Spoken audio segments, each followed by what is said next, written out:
मेरे बहुत सारे व्यूवर्स ने मुझसे कमेंट किया था कि आप प्रदोष की पूजा विधि बताइए, तो उन व्यूवर्स के लिए आज मैंने शेयर की है प्रदोष की पूजा विधि। प्रदोष का व्रत किया जाता है और ये व्रत में आप फलाहार कर सकते हैं, भोजन नहीं किया जाता।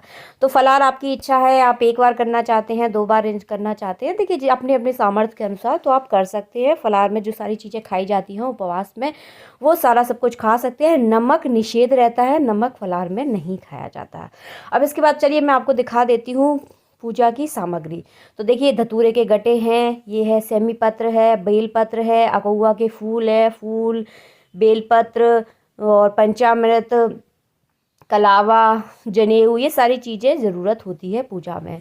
इनमें देखिए गुलाल है, अबीर है, इत्र, सिंदूर, भांग, ये सारी चीज़ें भगवान पर ज़रूर चढ़ाई जाती हैं। तो ये सारी चीज़ें भी देखिए मैंने रख ली हैं। बस इतना ही सारा सामान की ज़रूरत होती है। आप चाहे तो और भी अभिषेक देखिए जिस हिसाब से करना चाहते हैं उतनी सामग्री की इसमें आवश्यकता होती है। अब सबसे पहले मैं आपको सारी चीज़ें बता दूं। देखिए अलग अलग माने इच्छा की प्राप्ति के लिए अलग अलग चीज़ों से शिव जी का अभिषेक किया जाता है। तो 2-3 चीज़ें मैं यहाँ पर आपको बता देती हूँ। अगर आप डिटेल में देखना चाहते हैं तो उसके लिए मैं अलग से वीडियो बना दूँगी। देखिए लक्ष्मी की प्राप्ति अगर आप करना चाहते हैं तो गन्ने के जूस से शिव जी का अभिषेक कीजिए, आपको बहुत जल्दी लक्ष्मी की प्राप्ति हो जाएगी, यानी पैसों की प्राप्ति हो जाएगी, धन की प्राप्ति हो जाएगी। अगर आप संतान की प्राप्ति करना चाहते हैं तो कच्चे दूध से शिव जी का अभिषेक कीजिए, आपको बहुत जल्दी संतान की प्राप्ति हो जाएगी। दही से अभिषेक करने से आपको सुख संपत्ति मिलती है, तो दही से भी आप अभिषेक कर सकते हैं। और पंचामृत से अभिषेक करने से आपको सभी सुखों की प्राप्ति होती है। तो यहाँ पर मैं करूँगी पंचामृत से अभिषेक। आपकी जैसी देखिए जो आपकी इच्छा हो आप उस हिसाब से कर सकते हैं। तो सबसे पहले पूजा स्टार्ट करने से पहले दीपक ज़रूर जला लेना चाहिए हमें। तो मैं यहाँ पर दीपक जलाऊंगी। और शिव जी की पूजा में अभिषेक का महत्व सबसे ज़्यादा है। तो उनकी जो पूजा है वो मेन अभिषेक की रहती है। कोई भी पूजा आप कर लीजिए, शिव जी की पूजा में अभिषेक करना अति आवश्यक है। तो हम यहाँ पर अभिषेक ही करेंगे। और प्रदोष की अगर आप पूजा करते हैं तो हो सके तो मिट्टी के शिवलिंग आप बनाएं। अगर देखिए नहीं व्यवस्था बन पा रही है तो देखिए इसी तरह की एक शिवलिंग की भी आप पूजा कर सकते हैं, लेकिन हो सके तो मिट्टी के शिवलिंग की पूजा का विशेष महत्व माना जाता है। यानी पार्थिव शिव के अभिषेक से आपको अत्यधिक लाभ होता है और मतलब उसकी पूजा का कुछ अलग ही महत्व है। कुल मिलाकर ये सबसे पहले देखिए हम शुद्ध जल से नहलाएंगे और उसके बाद नहलाएंगे हम पंचामृत से अभिषेक करेंगे। तो देखिए इस तरह से आपको पंचामृत से अभिषेक करना है। सर्प पर भी ज़रूर चढ़ाना है, इस बात का याद रखें। उसके बाद देखिए शिवलिंग पे चढ़ाना है। इस तरह से देखिए आपको अभिषेक करना है। पंचामृत से अभिषेक करने के बाद आप शुद्ध जल से अभिषेक करें। इसी तरह आप किसी से भी अभिषेक कर रहे हैं, इसी तरह से आपको अभिषेक करना है, चाहे आप गन्ने के जूस से करें चाहे दूध से करें। अभिषेक करने का तरीका यही होता है। हमारा शुद्ध जल से भी स्नान हो गया है। इसके बाद देखिए भगवान जी का करेंगे हम अंग प्रोक्षण। तो आप साफ कपड़ा ले लें और इस तरह से देखिए अंग प्रोक्षण कर लें, मतलब कहीं भी बिल्कुल भी जल ना लगा रह जाए। और अगर आप मिट्टी की मूर्ति का अभिषेक कर रहे हैं तो इस तरह से अंग प्रोक्षण ना करें, क्योंकि मिट्टी की मूर्ति को बार बार उठाया नहीं जाता। एक जगह जहाँ स्थापित हो जाती है वहाँ से बार बार उन्हें हिलाया नहीं जाता, उसके बाद सीधा उनका विसर्जन ही किया जाता है। तो उस तरह से अंग प्रोक्षण आप ना करें।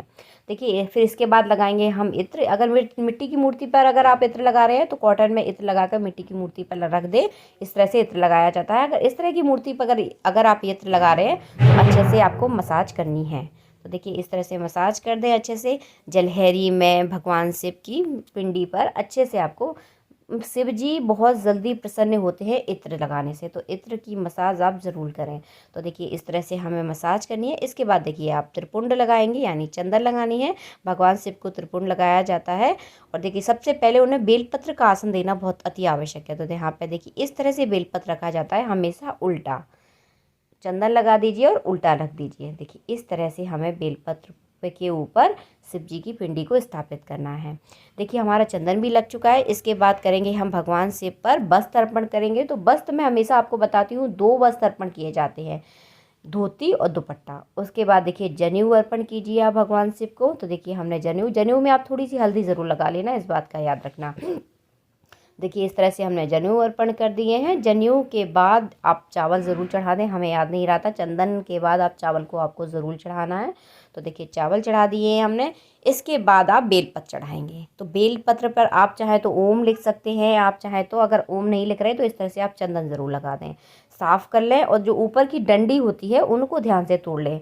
मैंने आपको यहाँ पर दिखा नहीं पाया, ऊपर की डंडी बेलपत्र की ज़रूर तोड़ देना चाहिए। लंबी डंडी वाले बेलपत्र शिव जी के ऊपर नहीं चढ़ाए जाते, तो इस चीज़ का आप थोड़ा सा ध्यान रखें। इस तरह उल्टे बेलपत्र भगवान शिव पर आपको अर्पण करना है। ये है धतूरे का गटा, तो आप ये भी चढ़ा दें। देखिए शिव प्रदोष के दिन कोशिश करें उसके एक दिन पहले ही सारा सामान ला के रख दें। ये सारी चीज़ों से भगवान शिव जी बहुत जल्दी प्रसन्न होते हैं। अगर ये सारा सामान अगर आपको उपलब्ध हो जाए, मिल जाए, तो आप ज़रूर लेकर आएँ और ज़रूर चढ़ाएँ प्रदोष पर। तो ये सारा सामान देखिए हमने, ये समी पत्री है, तो समी पत्री भी ज़रूर चढ़ानी चाहिए। कहा जाता है 100 बेल, एक समी पत्री चढ़ाने से 100 बेलपत्र चढ़ाने का फल मिलता है। तो समी पत्री भी आप ज़रूर चढ़ाएं। अकौआ का फूल, धतूरे का फूल, ये सारी चीज़ें आपको ज़रूर चढ़ानी है। एक दिन पहले सारी व्यवस्था कर लें, तो प्रदोष की पूजा में ये सारी चीज़ अवश्य चढ़ाई जाती है। शिव जी की पूजा में तो इन सारी चीज़ों का आप सबको पता ही है, बहुत ज़्यादा महत्व माना जाता है। तो उसके बाद हमने फूल चढ़ा दिए। फल, जो भी ऋतु फल है वो आप भगवान शिव को अर्पण कर दीजिए। इसके बाद आपने जो सुबह भोग बनाया है तो आप वो चढ़ा दीजिए। अगर मिठाई का भोग लगा रहे हैं तो मिठाई का भोग लगा दीजिए। अगर कुछ भी नहीं है तो मिश्री का भोग लगा दीजिए। आप चाहें तो एक पान का पत्ता ले लें, पान के पत्ते के ऊपर फल रख लें, उसी पर मिठाई रख लें और उसी पर लौंग इलायची रख कर भी भगवान शिव को अर्पण कर सकते हैं। आप चाहे अगर पान का पत्ता नहीं है तो इस तरह देखिए मेरी तरह भी अर्पण कर सकते हैं। जिस तरह से मैंने चांदी की कटोरी में मिश्री इलायची रख दी है और अलग से फूल। के बाद चढ़ाएंगे हम भांग। तो हमारे भोले बाबा पे भांग चढ़ाना अति आवश्यक है। तो भांग उन्हें बहुत अति प्रिय है और जिस भगवान को जो चीज़ ज़्यादा प्रिय होती है वो चढ़ाना अति आवश्यक हो जाती है। तो प्रदोष के दिन इकट्ठी आप भांग लेकर, देखिए इस तरह से मैंने डिब्बी में रख रखी है, तो आप ले लें। और देखिए इस तरह से अबीर, देखिए यहाँ पे मैं अबीर चढ़ा रही हूँ। भांग चढ़ा दें, भांग के बाद अब अबीर चढ़ाएं। अबीर के बाद गुलाल, सिंदूर, ये सारी चीज़ें भी ज़रूर चढ़ानी चाहिए। तो देखिए यहाँ पे गुलाल चढ़ा रही हूँ, उसके बाद देखिए मैं सिंदूर चढ़ाऊँगी।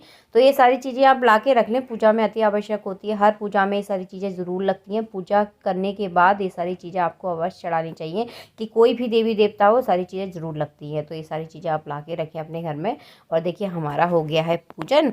इसी तरह से शिव जी का पूजन किया जाता है। सरल और बेसिक तरीका देखिए यही है। इस शिव जी